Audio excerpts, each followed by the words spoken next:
Assalamualaikum warahmatullahi wabarakatuh. Perkenalkan, saya Suhraliansi dengan NIM dan 011933.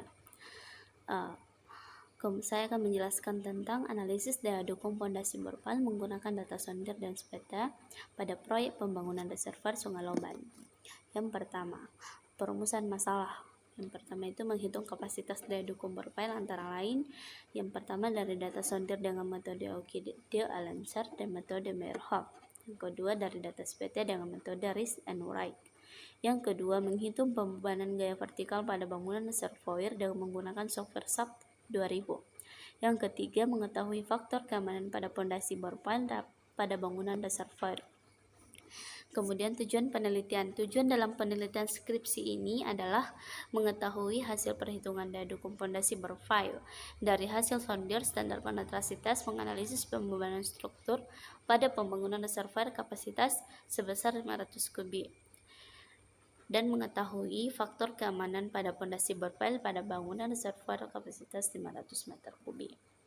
Batasan masalah. Data pendukung penyelidikan menggunakan data sondir sebanyak 2 titik perhitungan. Daya dukung kapasitas pondasi tiang borpal dengan metode Oki dan de-Alencar, Meyerhoff dan Rees dan Wright. Perhitungan pembebanan struktur dibantu dengan software SAP 2000. Peninjauan hanya pada proyek pembangunan reservoir kapasitas sebesar 500 meter kubik di KK Seloban. Latar belakang. Pada pembangunan reservoir dengan kapasitas sebesar 500 meter kubik di IKK Sungai Loban meliputi Harapan Jaya Kecamatan Kusan Hulu dan Sari Utama Kecamatan Sungai Loban Kabupaten Tanah Bumbu. Pondasi yang direncanakan adalah menggunakan pondasi borpal. Di lokasi tersebut menggunakan pondasi borpal karena kondisi khusus untuk tanah di bawah 10 meter. Pondasi borpal ini merupakan pondasi yang dibangun dengan cara mengobar tanah terlebih dahulu, kemudian diisi dengan tulangan dan dicor. Borpal dipasang ke dalam tanah dengan melakukan pengobaran tanah terlebih dahulu, baru kemudian diisi tulangan dan kemudian dicor beton.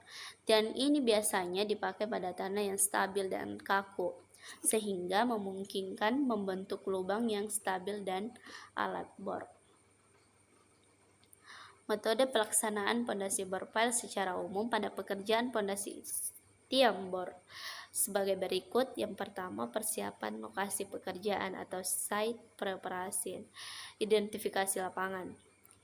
Bagian A, dilaksanakan pengukuran pada area lokasi yang akan menjadi lokasi pekerjaan pembuatan tiang bor. Koordinat-koordinat tiang bor yang direncanakan untuk mengacu pada benchmark yang ada di lokasi pekerjaan. Bagian B, dilaksanakan stripping, cut and fill pada lokasi pembuatan tiang bor agar kinerja peralatan yang digunakan agar efisien dan stabil. C, dipersiapkan akses jalan yang akan dilalui truk-truk mixer dari batching plant ke lokasi pembuatan tiang bor agar tidak terjadi kendala yang signifikan pada saat pengecoran tiang bor.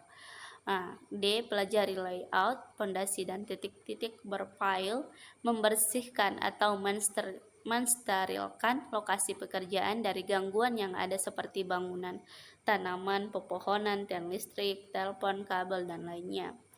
Kemudian E, pemasangan standpipe dipasang dengan ketentuan bahwa pusat dari standpipe harus berada pada posisi atau titik as pondasi yang telah disurvei terlebih dahulu. Pembuatan drainase dan kolam air berfungsi untuk menampung air bersih yang digunakan untuk pekerjaan pengobaran, sekaligus untuk penampungan air bercampur lumpur hasil dari pengoboran. Kemudian metode pengumpulan data. Yang pertama, data primer merupakan data yang didapat secara langsung oleh penulis, baik itu dari buku-buku literatur yang berhubungan dengan penelitian ini, maupun dari pengamatan dan pengukuran secara langsung di lapangan. Yang kedua, data sekunder. Data sekunder merupakan data yang diperoleh dari instansi terkait atau literatur yang berhubungan dengan penelitian ini.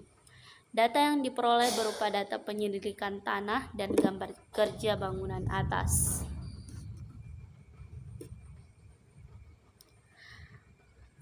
Perhitungan pembebanan struktur atas. Pada analisis pembebanan bangunan menggunakan program aplikasi komputer, yaitu SAP 2000 versi 2014, analisis pembebanan yang sangat diperlukan untuk mengetahui seberapa besar beban yang akan diterima pada pondasi dan dapat diketahui dari SAP 2000 versi 2014. Dari program tersebut diperoleh gaya yang terjadi berupa gaya horizontal, gaya vertikal, dan gaya momen yang terjadi. Dalam penelitian ini, gaya yang digunakan dalam analisis pembebanan adalah gaya vertikal, maksimum sebagai beban kolom. Cara analisis. Yang pertama, menghitung kapasitas daya dukung berpile, antara lain A. Dari data sondir dengan metode Oki-D'Alenzer dan metode Merhoff. B. Dari data SPT dengan metode Rees and Wright. Yang kedua, menghitung pembebanan gaya vertikal pada bangunan reservoir dengan menggunakan software SAP 2000. Mengetahui faktor keamanan pada pondasi bore pile pada bangunan reservoir. Mungkin hanya itu yang bisa saya sampaikan. Lebih dan kurangnya mohon dimaafkan. Wassalamualaikum warahmatullahi wabarakatuh.